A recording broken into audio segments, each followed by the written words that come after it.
Hi, this is Luke and this is my video showing you 20 of the top apps you can get for the iPad mini. All of these apps are absolutely free, all available on the App Store as well, so I'll get started talking through them now. First up, quite a boring one but a nice simple one, is Google Chrome web browser.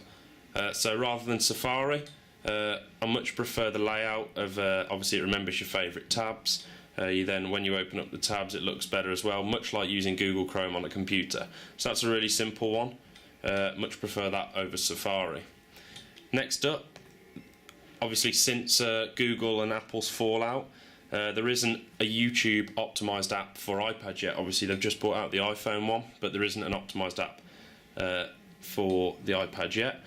So this is uPlayer, obviously just a YouTube search engine. Really boring one, but something I noticed doesn't come as standard on the iPad is just a calculator, obviously. A few times now I've needed the calculator on here despite thinking that I'd never actually use it. iBooks is another one. Apple, one of their main things with this iPad mini being the size it is they want you to get reading on it a lot more. So the iBooks app is really important there if you are into reading. Right, on to the slightly more interesting ones now. Piano Free.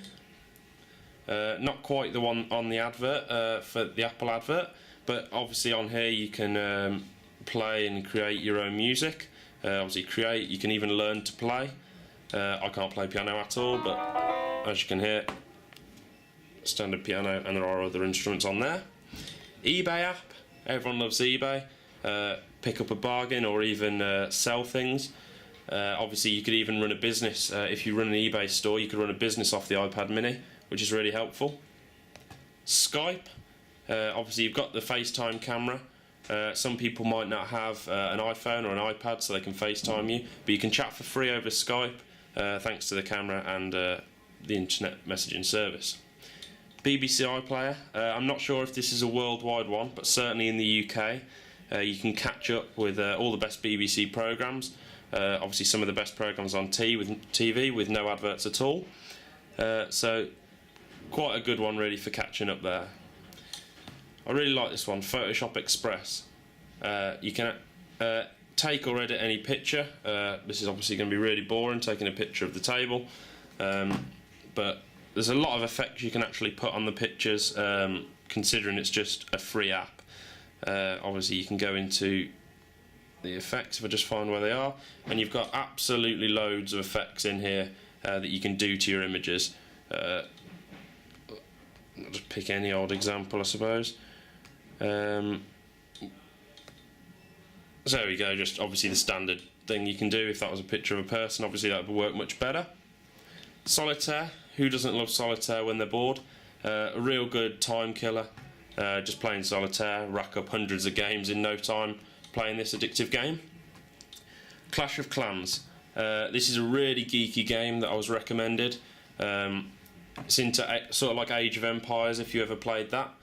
You just control an army, build up a city, and attack your rivals. Really addictive game, as I say, massively geeky. Doodle Buddy. This is really good. Obviously much better if you've got a stylus, but still with your finger you've got loads of effects and paintbrushes in here. You can do all sorts of things. You can play obviously tic-tac-toe with your friends.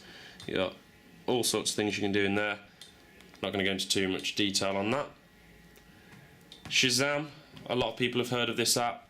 Any song that's playing you can just go on Shazam, click the Shazam button and it will instantly recognise what song is playing.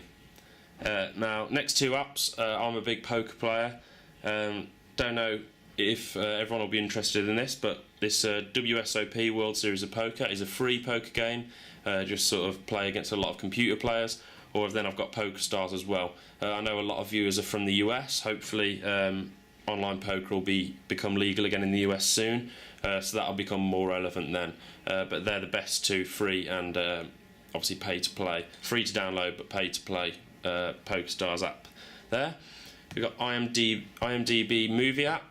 Obviously you've got all your reviews and up and coming film trailers, everything like that, to keep up to date with the films.